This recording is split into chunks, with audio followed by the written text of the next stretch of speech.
प्रति मंगलवार की तरह इंदौर कलेक्टर कार्यालय में आज भी कलेक्टर ने जन सुनवाई का आयोजन किया। इस दौरान कई पीड़ित अपनी शिकायत के निराकरण के लिए कलेक्टर कार्यालय पहुंचे। कलेक्टर आशीष सिंह के द्वारा भी सभी पीड़ितों की शिकायत को सुनते हुए कार्रवाई का आश्वासन दिया गया।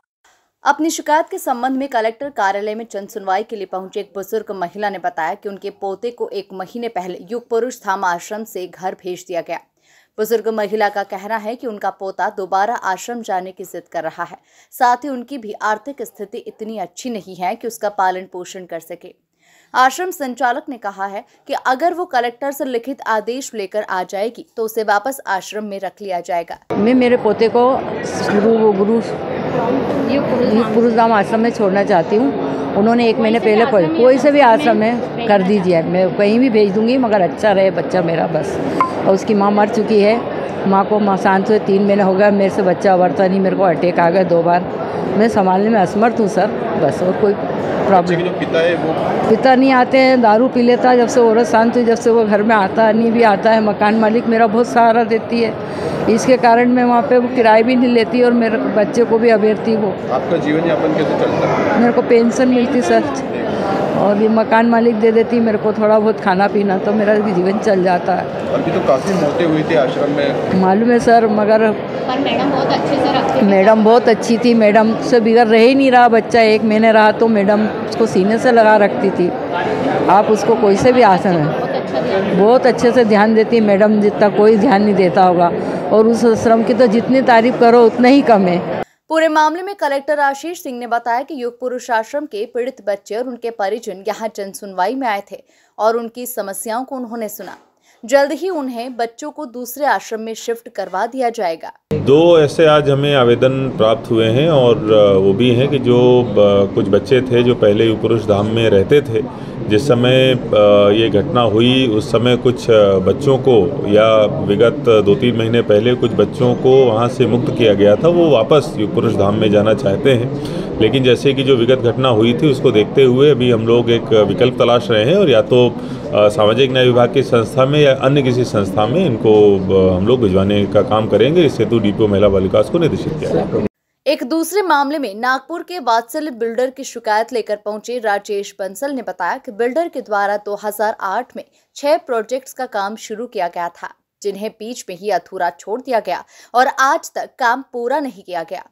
इसके कारण वहां रहने वाले रहवासियों को कई समस्याओं का सामना करना पड़ रहा है। आज हमने कलेक्टर आशीष सिंह से शिकायत की है। इस मामले में कलेक्टर आशीष सिंह ने मीडिया से चर्चा के दौरान बताया कि वात्सल्यपुर वालों से हमारी एक बैठक भी हुई थी और उन्होंने इसके अंदर 3 महीने का समय मांगा है। जल्द ही मामले में जांच कर निराकरण किया जाएगा। एक वात्सल्य बिल्डर है नागपुर के, जिन्होंने इंदौर में 6 प्रोजेक्ट शुरू किए थे 2008 से, और उन्होंने क्या किया कि सभी प्रोजेक्ट्स को अधूरे छोड़ दिए हैं और करीब 800-900 ऐसे परिवार हैं जो अभी तक भटक रहे हैं। और कई कॉलोनी में रोड बना के ड्रेनेज लाइन डाल के छोड़ दिया, बिजली की व्यवस्था नहीं है, पानी की व्यवस्था नहीं है, कहीं रोड भी नहीं बने हैं। तो हम करीब 1.25 साल से कलेक्टर ऑफिस के चक्कर लगा रहे हैं। लास्ट ईयर कलेक्टर साहब से मिले थे तो उन्होंने इनिशिएटिव लेकर 3 मीटिंग आयोजित की थी सभी पीड़ितों की और अपना बिल्डर के साथ में। तो बिल्डर ने आश्वासन दिया था कि मैं बारिश के बाद कार्य शुरू करूँगा, लेकिन पिछली बारिश निकल गई और नई बारिश आ गई है। साल भर में कुछ भी काम नहीं किया उसने, और इसके लिए हम बार-बार कलेक्टर ऑफिस में आके मिलते रहते हैं। और कलेक्टर साहब ने भी जानकारी दी कि हमने उस बिल्डर को बुला के फिर से बात की है और उसने 3 महीने का वचन दिया है, और अगर 3 महीने में कार्य नहीं करता तो उसके खिलाफ हम कार्रवाई करेंगे। तो उसी उम्मीद पर काम चल रहा है। क्या नाम है बिल्डर का? वात्सल्य बिल्डर। इनका ऑफिस है अग्रसेन चौराहे पे और नागपुर के बेसिकली है। और वो जैसी जानकारी कि इन्होंने नागपुर में भी ऐसा ही किया है और रायपुर में भी ऐसा ही किया है। सब प्रोजेक्ट इंदौर में 6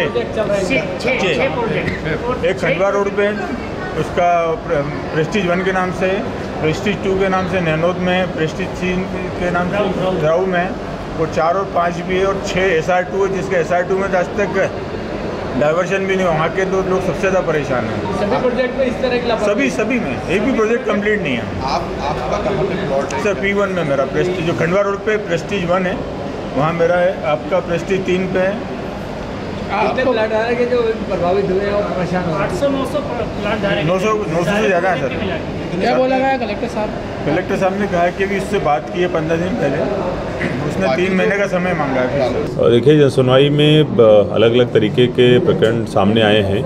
कुछ प्रकरणों में जिसमें कि अगर जो भरण पोषण से संबंधित या फिर रेंट कंट्रोल से संबंधित कुछ आदेश हुए हैं और कुछ सीनियर सिटीजन्स के फ्लैट पे कब्जा जैसा है, वहाँ पर तत्काल आज ही कब्जा हटाने के लिए एसडीएम को निर्देशित किया गया है।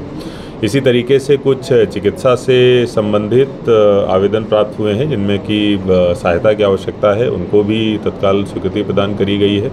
कुछ जगहों पर प्राइवेट स्कूलों की फ़ीस के मामले थे, उसमें 100% मदद न करते हुए कुछ आंशिक मदद ऐसे मामलों में करी गई है। इसके साथ साथ कई सारे आवेदन जो कुछ ज़मीन विवाद से संबंधित या सोसाइटी विवाद से संबंधित भी आए हैं। ऐसे जो कॉम्प्लिकेटेड मामले हैं, ज़्यादा दिनों से चल रहे हैं, उनको टीएल में भी मार्क किया गया है। और कुछ सोसाइटी से जुड़े हुए मामले जिनमें बहुत ज़्यादा लोग अफेक्टेड हैं, उससे दूरभाष पर डीआरसीएस से बात करके तत्काल रिपोर्ट प्रस्तुत करने हेतु भी उनको निर्देशित किया गया। डॉक्टर लोग भी आए थे, आपसे मिलकर गए। और देखिए, होम्योपैथी के डॉक्टर्स आए थे और उनका कहना था कि चूँकि अभी एक शासन का जो आदेश आया है कि जो अनरजिस्टर्ड डॉक्टर हैं उनके खिलाफ कार्रवाई करी जाए, तो ऐसी जो टीम बनेगी कार्रवाई के लिए, उसमें उनके भी प्रतिनिधि शामिल किए जाएं। इस संबंध में उनके द्वारा आवेदन दिया गया। वीर सावरकर संस्था के लोग भी आए थे। वीर सावरकर संस्था के लोग भी आए थे। देखिए, वीर सावरकर संस्था ने एक आवेदन विगत माह में दिया था जिसमें कि उनका कहना है कि ज़मीन जो थी ही नहीं और उसको दिखा के उनको ठगा गया है। जितने भी उनके मेंबर्स हैं, इस संबंध में डीआरसीएस के द्वारा जांच चल रही है। उनके द्वारा 7 दिनों का अतिरिक्त समय जांच के लिए मांगा गया है। जैसे ही जांच प्रतिवेदन प्राप्त होगा उस पर आगे कार्रवाई करी जाएगी। जनसुनवाई के दौरान अधिकतर मामले भूमाफियाओं के द्वारा जमीनों पर कब्जा करने की शिकायत लेकर आए थे। ऐसा ही एक मामला इंदौर के कनाडिया थाना क्षेत्र की बुजुर्ग महिला की जमीन पर भूमाफियाओं के द्वारा कब्जा कर जान से मारने की धमकी दे रहे थे, ये सामने आया। वहीं एक मामला बिलावड़िया का है, जहां पर दंपत्ति परिवार पर गांव के रहने वाले भूमाफिया रामकिशन रामचंद्र और उसके परिवार के द्वारा दंपत्ति परिवार की जमीन पर जबरन कब्जा कर जान से मारने की धमकियां दे रहे हैं। दोनों ही मामले में पुलिस अधिकारी के अलावा थाना क्षेत्र के अंतर्गत भी शिकायत की गई। इसके बावजूद भी भूमाफियाओं के हौसले बुलंद हैं। न तो उन्हें शासन प्रशासन का डर है और न ही कानून का।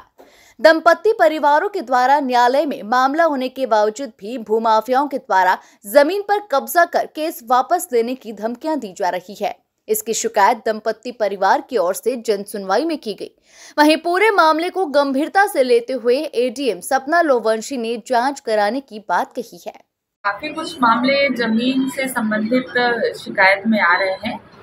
बहुत से ऐसे प्रकरण हैं जिनमें ऑलरेडी राजस्व न्यायालय में प्रकरण या तो प्रचलित है या वहां से आदेश हो चुका है, पर कहीं ना कहीं पार्टी उस आदेश से सहमत नहीं है, इसलिए वो जनसुनवाई में आए हैं। तो उनको ये समझाइश दी गई है कि वो उसकी अपील करें और प्रक्रिया अनुसार उस पर कार्रवाई करें। कई मामले जो बुजुर्ग महिला आई थी उनका वो अपने पोतों के साथ आई थी। पोतों का ऐसा कहना है उनके कि 1993 से वो जमीन किसी और के नाम चढ़ गई है, जबकि उनके दादाजी द्वारा कभी वो जमीन बेची नहीं गई है।